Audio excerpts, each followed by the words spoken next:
বিয়ের ঠিক এক সপ্তাহ আগে রোড অ্যাক্সিডেন্টে আমার হবু বর আদিপের পা দুটো পঙ্গু হয়ে যায়।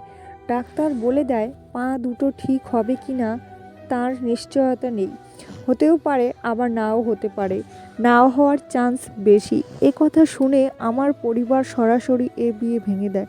পরিবারের এই সিদ্ধান্তে আমি মেনে নিতে পারছিলাম না। আমাদের 4 বছর প্রণয়ের পর বহু কাঠ খড় পুড়িয়ে দুই পরিবারকে মানিয়েছি বিয়ের জন্য।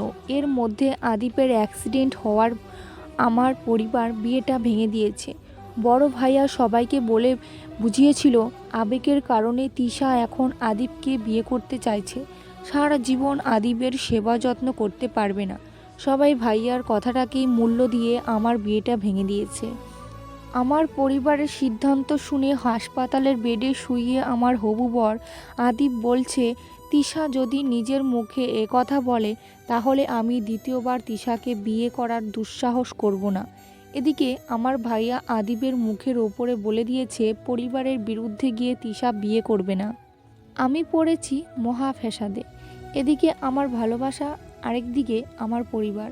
বড় ভাইয়া আমার আরেক জায়গা আমার বিয়ে ঠিক করেছে। এত বড় বিপদের মধ্যে আদিপকে ফেলে আমি অন্য কারোর সংসার করতে পারবো না। অনেক কষ্টে মাকে বুঝিয়েছি, এখন মা সবাইকে বোঝাতে পারলেই হয়। কোনো কিছুতেই আমার মন বসছে না। এর মাঝেই বাবা আমার রুমে এলেন। আমার মাথায় হাত রেখে বললেন, মারে, কোনো মা বাবা তার সন্তানের খারাপ চায় না। সবাই চায় তার সন্তান সারা জীবন সুখে থাকুক। আমিও চাই তুইও চাস জীবনে সুখে থাক। তোর মায়ের থেকে আমি আজ সব শুনলাম। তুই যদি আদিপকে বিয়ে করে সুখী থাকিস তাহলে আমাদের কোনো আপত্তি নেই। কিন্তু যেই সিদ্ধান্ত নিয়েছিস ভেবে নিয়েছিস তো? হ্যাঁ বাবা, সব ভেবেচিন্তেই বলেছি। আচ্ছা ঠিক আছে, তাহলে আগের তারিখেই তোদের বিয়ে হবে। আমি আদিবের পরিবারের সাথে কথা বলেছি। বাবার কথা শুনে আমি বাবাকে জড়িয়ে ধরলাম। অবশেষে আমার জীবনে বিয়ের 3টা ঘনিয়ে এলো। পার্লার থেকে মেয়েরা এসে আমাকে বউ সাজাচ্ছে। আমার মনটা আজকে অনেক খারাপ। আজকে সবাইকে ছেড়ে শ্বশুরবাড়ি চলে যাব। এ কয়টা দিন বড় ভাইয়া ছোট ভাইয়া কেউ আমার সাথে কথা বলেনি। বাবাও প্রয়োজন ছাড়া কোনো কথা বলেনি। তবে বিয়ের অনুষ্ঠানের ডেকোরেশনের কোনো কমতি রাখেননি। পরিবারের সকলের ইচ্ছে ছিল তাদের একমাত্র মেয়ের বিয়ে অনেক ধুমধাম করে দেবে। বিয়েটা আমার ইচ্ছাতে হলেও তারা কোনো কিছুর কমতি রাখেনি। আত্মীয় স্বজন পাড়া প্রতিবেশীরা আমাকে নিয়ে কানাঘুষা করছে। দুনিয়ার এত ছেলে থাকতে আমি কেন স্বেচ্ছায় পঙ্গু ছেলেকে বিয়ে করছি। আরও অনেক হাবিজাবি কথাবার্তা। বরযাত্রী চলে এলো, কিন্তু আমার বর এলো না। সকলের খাওয়া দাওয়া পর্ব শেষে আমাকে বিদায় দেওয়া হলো। আমি দুই ভাইয়াকে জড়িয়ে অনেকক্ষণ কাঁদলাম। এত দিন তারা আমার সাথে কথা না বললেও বিদায়ের বেলা আমাকে ধরে তারাও অনেকক্ষণ কাঁদলো। বর ছাড়াই আমি বিয়ের গাড়িতে উঠলাম। আমি মনে হয় একমাত্র মেয়ে যে কিনা বর ছাড়াই শ্বশুরবাড়ি যাচ্ছি। আমার 5টা মেয়ের মতো আমারও খুব স্বপ্ন ছিল ঘোড়ায় চেপে বর আসবে, বিয়ে করে ঘোড়ার চড়ে শ্বশুরবাড়ি যাব। কিন্তু আমার স্বপ্নটা স্বপ্নই থেকে গেল। শ্বশুরবাড়ি যাওয়ার পর শাশুড়িমা আমায় বরণ করে ঘরে তুললেন। বাসর ঘরে ঢুকে দেখি আদিপ হাসিমুখে শেরওয়ানি পাগড়ি পরে হুইল চেয়ারে বসে আছে। আমায় দেখে একটা মুচকি হাসি দিল। ওর হাসি দেখে আমারও অনেক খুশি লাগলো। এরপর কাজী এসে আমাদের বিয়ে পড়ানো শুরু করলো। 3বার কবুল পড়ে দুজন একই বন্ধনে আবদ্ধ হয়ে গেলাম। এরপর চলল আমাদের কয়েক দফা ফটো সেশন। ছবি তোলা শেষে ফ্রেশ হয়ে দুজনেই বাসর ঘরে গেলাম। ঘরে ঢুকেই আদিবের পা ধরে সালাম করলাম।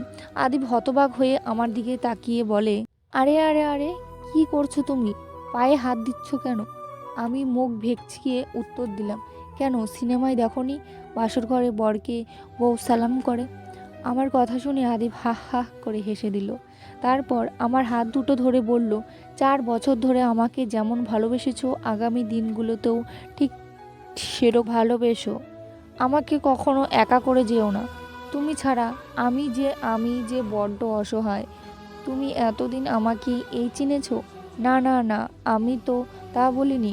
মাঝে মাঝে দেখি এত বছরও ভালোবাসার বিয়ের পরও ভেঙে যায় সামান্য থেকে সামান্যতম কারণে। আর তার ওপর আমি হচ্ছি পঙ্গু, সকলের বোঝা। খেয়াল করলাম কথাগুলো বলতে বলতে আদিপের চোখে পানি এসে পড়েছে। সাবধানে আমার কাছ থেকে পানি আড়াল করতে চাইছে। আমিও না দেখার ভান করে ওকে বললাম, আমাকে যখন কেউ বিশ্বাস করে, ভরসা করে, তখন আমি তাকে বিশ্বাসের মূল্য রাখতে সর্বোচ্চ চেষ্টা করি। আর কখনো নিজেকে তুমি পঙ্গু বলবে না। তুমি আমার হাজব্যান্ড, আমার মাথার তাজ। জীবনের শেষ দিন পর্যন্ত আমি তোমার সাথে কাটাতে চাই। পরের দিন সকালে ঘুম থেকে উঠে দুজনেই ফ্রেশ হয়ে নিচে নাস্তা করে গেলাম। সেখানে অনেকক্ষণ আড্ডা দিলাম নরদি দেবরদের সাথে। পাশের বাড়ির কিছু মানুষ আমাকে দেখতে আসছে, নতুন বউ বলে কথা। সবাই বেশ ভালো কথা। দোয়া করছিল আমরা যাতে অনেক সুখী হই, সারা জীবন একসাথে থাকি। এইসব কথা শুনে বেশ ভালোই লাগছিল। কিন্তু একজনের কথা শুনে আমি পুরোই মানুষের চিন্তাভাবনা এত নিচু হয় কিভাবে। সম্পর্কে তিনি আমার দুঃসম্পর্কের চাচি শাশুড়ি। তিনি আমাকে বললেন, দেখতে মাশাআল্লাহ, অনেক সুন্দর তুমি বৌমা। শুনলাম তোমার বাপের বাড়িও অনেক ধনী। তা আদিপের মতো পঙ্গু ছেলেকে বিয়ে করলে কেন? এতক্ষণ ভালো চাকরিও করে না। পঙ্গু হওয়ার পরে মনে হয় চাকরিটাও গেছে। ওর বাপ ভাইয়ের টাকা আর কয়দিন চলবা? আমার তো মনে হয় তোমারও কোনো সমস্যা আছে। না হলে তোমার বাপ মাও জেনে শুনে পঙ্গু ছেলের কাছ থেকে এত সুন্দরী মেয়ে বিয়ে দেয়? ওনার কথা শুনে আমার রাগে শরীর জ্বলে যাচ্ছে। চাচ্ছে মুখের ওপরে উত্তর দিয়ে দিই, কিন্তু ভদ্রতার জন্য কিছু বললাম না। প্রথমত তিনি বয়স্ক, দ্বিতীয়ত আমার ঘরের নতুন বউ। নিজেকে শান্ত রাখলাম। আমার পাশ থেকে আদিব উত্তর দিল, চাচি, আপনি ঠিকই ধরেছেন। আর ওর সাথে কথা বলে কোনো লাভ নেই, কারণ আপনাদের বৌমা বোবা, বধির। আপনার কথা শুনলেও বুঝবে না। মা এজন্যই আমার জন্য এমন বৌমা এনেছে, যাতে আমার সেবা যত্ন করতে করতে বিরক্ত হলেও মুখে যাতে বলতে না পারে। আদিবের মুখে এমন উত্তর শুনে আমি ভীষণ হাসি পেলাম। আদিবের কথা শুনে চাচি খেপে গিয়ে বললেন, আমার সাথে তুই মশকরা করিস? বোবা কালা না তো, আমি জানি। কাল বিয়ে করতে না করতে আজই বোর চামচামি করছিস। না, জানি কয়েকদিন পর তোর মায়ের কি হয়। এখানে চামচির কি দেখলেন চাচি? আপনি তিশাকে প্রশ্ন করছিলেন, ওর উত্তরটা আমিই দিয়ে দিলাম। বউ নিয়ে এত বাহাদুরি করিস না। দেখিস তোর এত সুন্দর বউ তোকে রেখে পরপুরুষের সাথে ভাগবে। চাচি মুখ সামলে কথা বলেন।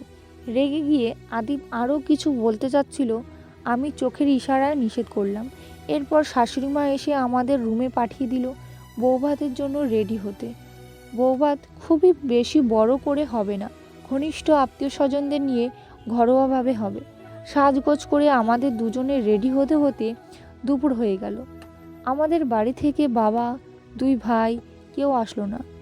আমাদের নেওয়ার জন্য শুধু মেজো মামা, ছোট মামা, ফুপা আর কয়েকজন বাচ্চা পাঠিয়েছে। আমার পরিবারের কেউ না আসায় আমার শ্বশুরবাড়ির লোক বেশ রেগে গেল। আমার শ্বশুর আদিব আমাকে রুমে নিয়ে এসে যা বলল, তাতে আমি স্তব্ধ হয়ে গেলাম। আমার দু চোখ বেয়ে পানি পড়তে লাগলো। গল্পটা কেমন লাগলো প্লিজ কমেন্টে জানাবেন। এর দ্বিতীয় পর্ব খুব তাড়াতাড়ি নিয়ে চলে আসব। ততক্ষণ সুস্থ থাকবেন, ভালো থাকবেন, আমার গল্পটি দেখতে থাকবেন। গল্পটা ভালো লাগলে অবশ্যই চ্যানেলটি সাবস্ক্রাইব করে পাশে থাকবেন।